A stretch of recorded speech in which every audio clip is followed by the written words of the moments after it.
உங்கள்கிட்ட இடம் இருந்தால் தேவன் ஆசீர்வதிக்க தயாராக இருக்கிறாரு. ஆசீர்வாதத்திற்கான இடத்தை நீங்க உருவாக்கிட்டீங்களா? தேவன் சபையில் என்ன பண்ணுவார்?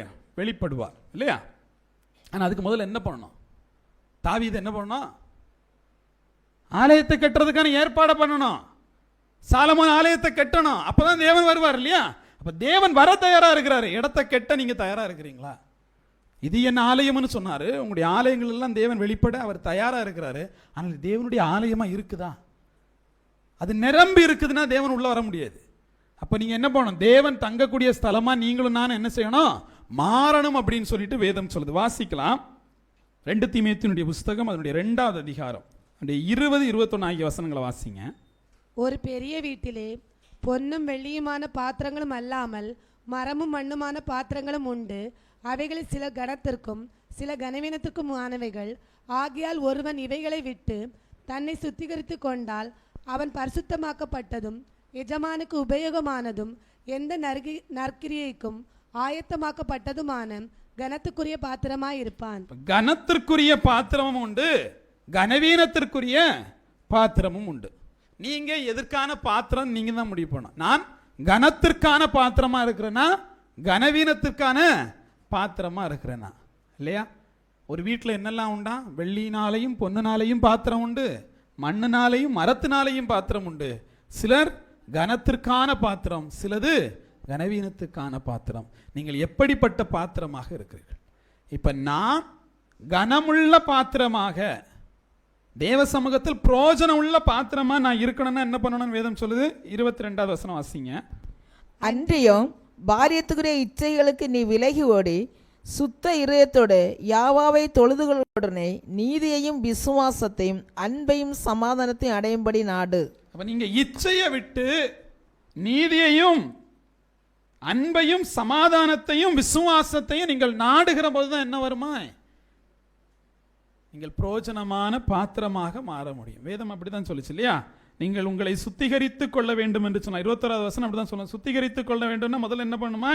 நீங்கள் பரிசுத்தமாக்கப்படணும், நீங்கள் உபயோகம் உள்ளவர்களாக இருக்கணும், அதே மாதிரி நீங்கள் உங்களை ஆயத்தம் பண்ணிக்கொள்ளணும். இவ்வளவு விஷயம் இருந்தாதான் நீங்க என்ன பாத்திரம்? கனத்துக்கான பாத்திரம்.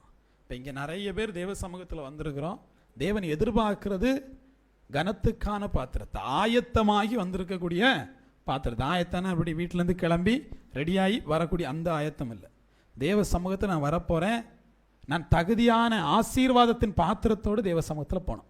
நமக்கு இந்த கதை தெரியல. தேவன் வரும்போது இங்கே ஆயத்தமாகி என்ன இருந்தாங்களாம்? 10 கன்னிகள் இருந்தாங்க. 10 கன்னிகளும் ஆயத்தமானாங்களா? ஆமாம் ஆயத்தமானாங்க. ஆனால் அது 5 பேர் எப்படிப்பட்டவனா இருந்தான்?